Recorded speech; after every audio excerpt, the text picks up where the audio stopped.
మన ప్రభువును ప్రియ రక్షకుడైన యేసుక్రీస్తు ప్రశస్తమైన గణనామమునకు మహిమ కలుగునుగాక. కుటుంబ బలిపీఠము అను ఈ మంచి కార్యక్రమాన్ని యూకే గాస్పల్ స్ట్రీమింగ్స్ అను మా యూట్యూబ్ ఛానల్ ద్వారా ఆడియో రూపంలో వీక్షిస్తున్న మీ అందరికీ ప్రభునామం పేరిట శుభములు తెలియజేస్తున్నాం. కుటుంబ బలిపీఠము అను ఈ మంచి కార్యక్రమాన్ని ప్రతిరోజు వినుట ద్వారా పాడైపోతున్న అనేక కుటుంబ వ్యవస్థలను తిరిగి దేవునితో కట్టుకోవడానికి, అనేక కుటుంబాలు ఆశీర్వాదకరంగా మారటానికి దేవుడు ఎంతగానో కృప చూపుతున్నాడు. అనేక మంది చదువురాని వారి కొరకు కుటుంబ బలిపీఠమును చదివి వినిపించుట మా ఉద్దేశం అయి ఉన్నది. ప్రతి కుటుంబం విని దైవ ఆశీర్వాదాలు మెండుగా పొందుకోవాలని, ఎత్తబాటు వరకు స్థిరంగా ఉండాలని ఆశిస్తూ మీ సహోదరుడు కె ఉదయ్ కుమార్. వినండి, అనుసరించండి, అనేక కుటుంబాలకు షేర్ చేయండి. మరిన్ని వీడియోల కొరకు యూకే గాస్పల్ స్ట్రీమింగ్స్ అను మా యూట్యూబ్ ఛానల్ను సబ్స్క్రైబ్ చేయండి. వినుచున్న మీ అందరినీ దేవుడు బహుగా దీవించునుగాక. God bless you all. కుటుంబ బలిపీఠము వాల్యూమ్ 1 నుండి 306వ దినము, నవంబర్ 1. ఈరోజు కొరకు కుటుంబ బలిపీఠం నుంచి ఏర్పాటు చేయబడినటువంటి వాక్య భాగాన్ని చదువుదాం. హోషేయ 11వ అధ్యాయము 1వ వచనం. ఇశ్రాయేలు బాలుడై ఉండగా నేను అతని ఎడల ప్రేమ కలిగి నా కుమారుని ఐగుప్తు దేశంలో నుండి పిలిచితిని. అలాగే 1959వ సంవత్సరం మార్చి 9వ తేదీన ప్రవక్త విలియం మ్యారియన్ బ్రెన్హామ్ గారు బోధించిన గోడ మీద చేవ్రాత అనే వర్తమాన పుస్తకం నుంచి కొంత వర్తమాన భాగాన్ని మనం చదివి విందాం. చరిత్ర తనంత తానే పునరావృతం అవుతుందని మనకు తెలుసు. నేను నైసియా పితరుల పూర్వ చరిత్రను చదువుతూ ఉన్నప్పుడు గడిచిపోయిన కాలము మన సమయములో ఎలా పునరావృతం అవుతుందో చూశాను. లేఖనములన్నీ పరిశుద్ధాత్మ ప్రేరేపణ ద్వారా వ్రాయబడ్డాయి. మన మహిమకరమైన ప్రభువు లేఖనములు తప్పిపోజాలవు అని చెప్పి ఉన్నాడు. లేఖనములన్నీ తప్పక నెరవేరాలి. లేఖనములు చదువుచున్న మనము చదువుచున్న లేఖనములు తప్పిపోజాలవు అని తెలిసినప్పుడు అది మనకు ఎంత గొప్ప ఆదరణ అనుగ్రహించును. అది మన విశ్వాసమునకు స్థిరమైన పునాదిని ఇచ్చుచున్నది. ప్రతి లేఖనము తప్పక నెరవేరును. మరియు లేఖనములు నెరవేరుట మనం చూచినప్పుడు లేఖనములో కొన్ని 2 రకములుగా నెరవేరుటను మనం కనుగొంటాము. మరియు కొన్ని లేఖనములు ఒకసారి కంటే ఎక్కువగా పునరావృతం అవుతాయి. ఉదాహరణకు బైబిల్లో మత్తయి సువార్త 2వ అధ్యాయంలో ఐగుప్తు నుండి నా కుమారుని పిలిచితిని అని వ్రాయబడి ఉన్నది. మీరు ఆ లేఖనము చదివి దాని యొక్క రెఫరెన్స్ను చూస్తూ వెనక్కి వెళ్ళినట్లయితే దేవుడు తన కుమారుడైన యాకోబును ఐగుప్తు నుండి పిలుచుటను చూడవచ్చు. దేవుడు తన కుమారుడైన యేసును ఐగుప్తు నుండి పిలిచినప్పుడు ఆ వాక్యం మరలా నెరవేరినది. అది మరలా పునరావృతమగును. ఎలయనగా అది ఆత్మ ప్రేరేపణ ద్వారా వ్రాయబడినది. నేను మీకు ఒక ఉత్తరము రాసిన యెడల బహుశా మీరు ఆ ఉత్తరమును మెచ్చుకొనవచ్చు. మరియు మీరు నాకు ఉత్తరము రాసిన యెడల నేను తప్పక అభినందిస్తాను. కానీ నా ఉత్తరము కేవలం మీకు మాత్రమే. మరియు నీవు ఆ ఉత్తరమును ఒకసారి చదివిన తరువాత దాని భావమంతయు నీకు తెలియను. తరువాత ఆ ఉత్తరం వలన ఇక ఏ ప్రయోజనం ఉండదు. అది కేవలం నిన్ను ఉద్దేశించి మాత్రమే వ్రాయబడినది, లేక నీవు నాకు రాసినది.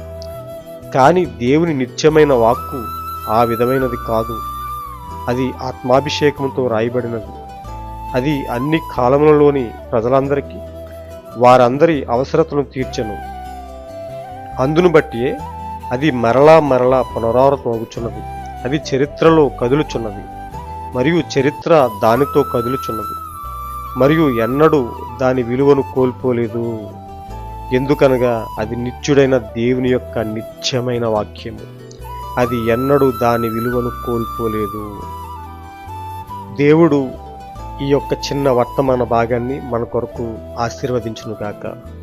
నా ప్రియ సోదరి సోదరులారా, మరి ఈ యొక్క వర్తమానం యొక్క చిన్న సారాంశాన్ని మరి నాకు తెలిసినంతలో అంటే మీకు ఏదో బోధించాలన్న ఉద్దేశం కాదు, కానీ నేను బోధించడానికి అర్హుడు కాదు, కానీ కేవలం మీ తోటి సహోదరుడిగా ఒక చిన్నగా ఈ యొక్క దీని సారాంశాన్ని మీకు తెలియపరచాలనే ఉద్దేశంతో మరి నేను మాట్లాడుతున్నాను.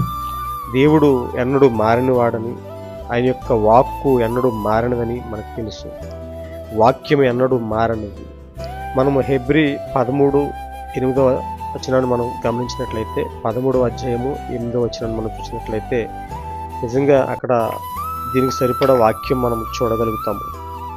యేసుక్రీస్తు నిన్న నేడు ఒకటే రీతిగా ఉన్నాడు, అవును యుగయుగములకును ఒక్కటే రీతిగా ఉన్నాడు. నిజంగా ఆయన యొక్క వాక్యము ఎన్నడూ మారనిది, నిజంగా ఆయన యొక్క వాక్యము ఎన్నడూ తప్పిపోనిది అని మనం ఈ యొక్క వాక్య భాగంలో సారాంశంగా మనం చూస్తున్నాం. ఎందుకంటే మారని అదే వాక్యము ప్రతి చరిత్రలోను ప్రతి కాలంలోను అదే వాక్యము మనుషులపైన లేదా మన పితరులపైన మరి నడుస్తూ వారితో ఉంటూ వచ్చింది, వారిని నడిపిస్తూ వచ్చిన అదే వాక్యము ఈరోజు మనల్ని కూడా నడిపిస్తుంది.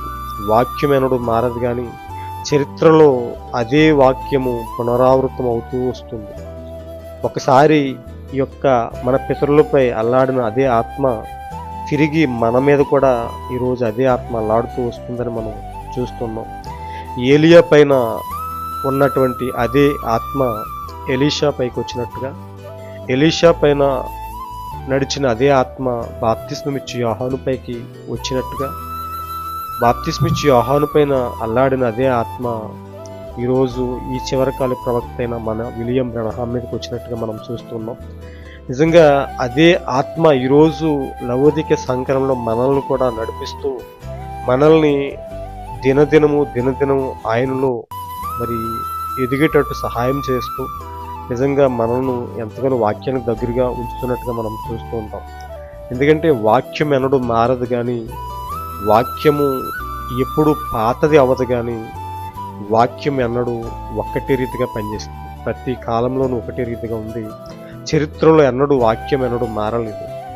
చరిత్ర పునరావృతం అవుతుంది అంటే వాక్యం ఆధారంగానే. ప్రతిదీ కూడా వాక్యంతోనే ముడిపడి ఉంది. చరిత్రలో ఒక బైబిల్ ఉంది, మన చేతిలో ఒక బైబిల్ ఉంది, ఆకాశంలో ఒక బైబిల్ ఉంది, అంటే సృష్టిలోనే ఒక బైబిల్ ఉన్నట్టు మనం చూస్తూ ఉంటాం.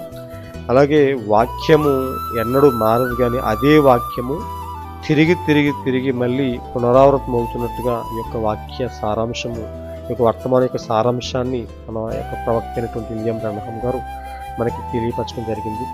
అదే మారని వాక్యాన్ని మనం అనుసరించి నడుస్తూ ఎల్లప్పుడూ వాక్యంతో ముడిపడి మరి స్థిరమైన విశ్వాసాన్ని మన జీవితంలో పెంపొందింపజేసుకొని ఎల్లప్పుడూ అదే మారని వాక్యంతో మనం కూడా నిలిచి ఎత్తబాటు వరకు మరి అదే వాక్యము మనలో, అదే వాక్యం యొక్క శక్తిని మనం ఆశ్రయిస్తూ దానిలో ఉన్న శక్తిని మనలో అన్వయించుకుంటూ అదే వాక్యాన్ని వెంబడించి నడుస్తూ ఎత్తబాటు వరకు మనం స్థిరంగా ఉండాలని, ఇదే వాక్యాన్ని మనం అనుసరించి నడుస్తూ మన యొక్క జీవితాల్లో ఎన్నో ఆశీర్వాదాలు పొందుకోవాలని, అనేక కుటుంబాలు యొక్క వాక్యంతో మారని ఇదే వాక్యంతో కట్టబడాలని మరి మీ యొక్క తోటి సహోదరుడిగా మరి ఎల్లప్పుడూ కోరుకుంటూ ప్రతిరోజు మీ కొరకు మరి అందిస్తున్న యొక్క కుటుంబ బలిపీఠము అనే యొక్క అంశాలను ప్రతిరోజు వింటారని ఆశిస్తూ ఈ యొక్క కుటుంబ బలిపీఠం అనే ఈ కార్యక్రమాన్ని మీ ముందుకు తీసుకొచ్చాను.